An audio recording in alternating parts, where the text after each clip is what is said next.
When moving overseas for the first time, naturally, there's going to be a lot on your to-do list. But what about what's on your not to-do list? I'm Kristin. I've been helping people relocate around the world for more than 15 years. And in this video, I'm going to share with you the top 10 mistakes that I see people make when they move abroad for the first time. Up first is buying real estate before you live in the country. Now, investing in real estate abroad is usually a great decision, especially if it's for investment reasons. But if you're moving somewhere permanently, it's always a good idea to visit the country and rent in a couple different places before you decide to buy something. Back when I worked in real estate in Costa Rica, a common pattern I would see was people moving down to the country and buying something right when they got there, or even before they arrived sight unseen. And then once they spent a few months or even a couple years living in Costa Rica, they wanted to sell and move to a different part of town or a different part of the country. So a good way to avoid this mistake is to do an exploratory trip to the country first, check out a few different towns and neighborhoods, and spend a couple weeks or even months in different places before deciding to invest long term. Another mistake that I see quite often is people skipping that exploratory trip and moving straight into the process of applying for residency. Now, it's one thing if you're looking to get a second passport, another citizenship, or a golden visa just for flexibility purposes in your life. But if you're moving to a country and applying for permanent residency to live there for 5 or 10 years, that's a big commitment and a big upfront investment. And it also takes a lot of time for that residency to go through. So it's a good idea to spend some time in the country before starting that process of applying for residency. Now, a caveat here is that many countries require you to apply for permanent residency before you get there. So if that's the case, then take a quick trip, make sure that you're on the right path, and then go back to your home country, start that application process, and then move back to the country when you're ready. On the other hand, a mistake that I see far too often is people waiting too long to pursue their dreams of living in another country. Life is short and nothing is guaranteed. So if it's something that you've been thinking about for many years or even decades, then go ahead and take those first steps. Some of the most common feedback that I get from my relocation clients is that they wish they did this sooner. And sometimes it just takes a little bit of motivation and guidance to be able to put those wheels into motion and take your first steps of moving to another country. So don't make the same mistake. Take action now, and you could be living abroad sooner than you think. Now, once you arrive in a foreign country, you're likely going to want to hit the ground running and really immerse yourself in that foreign culture and get to know the locals.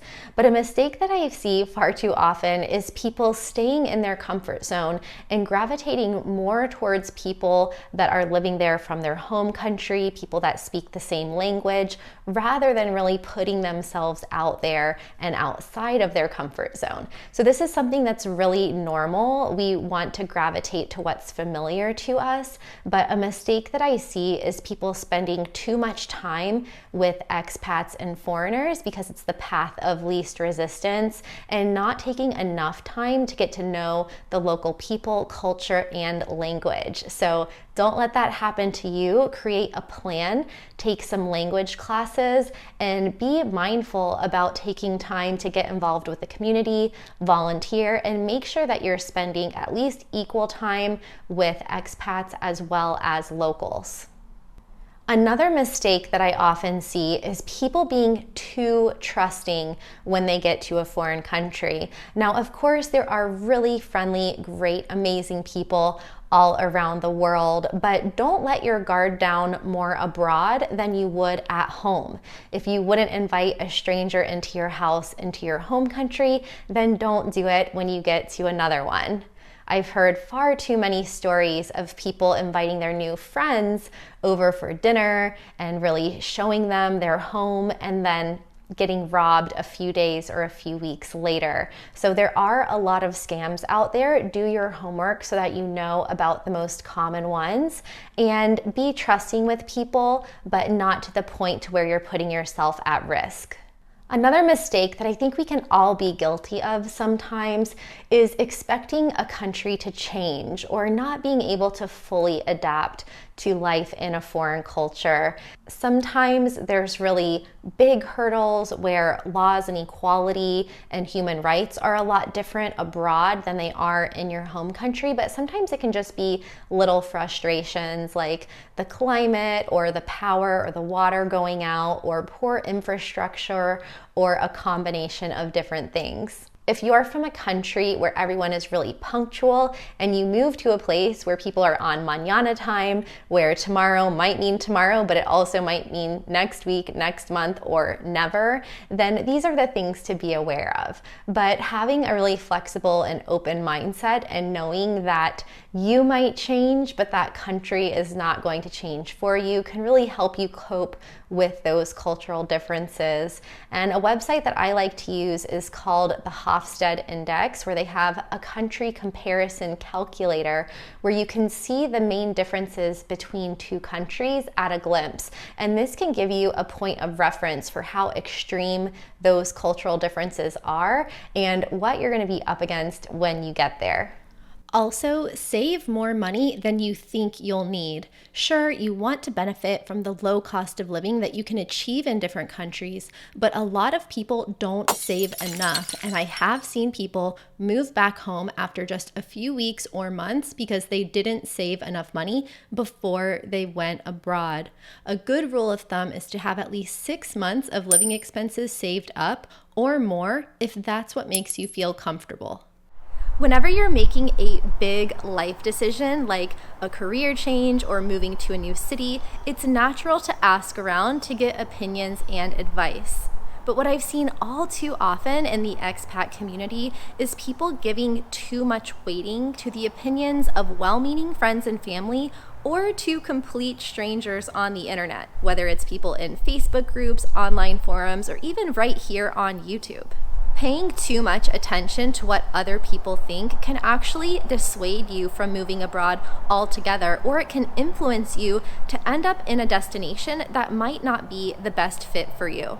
So feel free to ask around and gather information when you're planning your move overseas, but always remain objective and fact check the information that people give you. But there are also two extremes when it comes to gathering a bunch of random information on the internet or not getting any help at all. There are plenty of things that you could learn to do in life, like how to change your car's oil or remodeling your home by yourself, but for certain big projects that take a lot of time and planning, like planning a wedding or an overseas move, it doesn't hurt to get some professional help. Trying to figure out everything on your own when you're moving overseas for the first time is a lot. It's one of those things where hindsight is always 20/20, and I'm sure some of you who are watching this video now can attest to the fact that you wish you knew a lot of things before you moved abroad that you might know now after living there for a few months or a few years. So if you find yourself feeling overwhelmed or stuck in the process of moving to another country, then reach out for help, whether it's through a relocation professional, a moving company, or a lawyer who can help you with your residency and visa paperwork. There are a lot of ways to get help. I've personally helped more than 1,000 people move to 37 countries in my career as a relocation consultant. And so if you're interested in finding out more about how you can get support from me in your overseas move, then you can click the link below this video or apply at travelingwithkristen.com/relocation. Ultimately, another mistake I see is people staying stuck when things aren't working. So if you move to another country and after a certain period of time you decide it's just not working for you, or you decide that you want to move back home, that's totally fine. For some people, they want to live abroad for their entire lives. For other people, you might want to switch countries every few years or just live abroad temporarily and then move back to be near friends and family. So if you find yourself coming to the end of your time in a given place, then just embrace it. Be grateful for that experience that you had living there. Don't be afraid to move on or move home. You'll really value that life experience either way. I hope that these tips help as you plan your overseas life. What are some other mistakes that you've seen or experienced? Let us know in the comments below. And watch these videos next if you want to know the best and worst things about living overseas.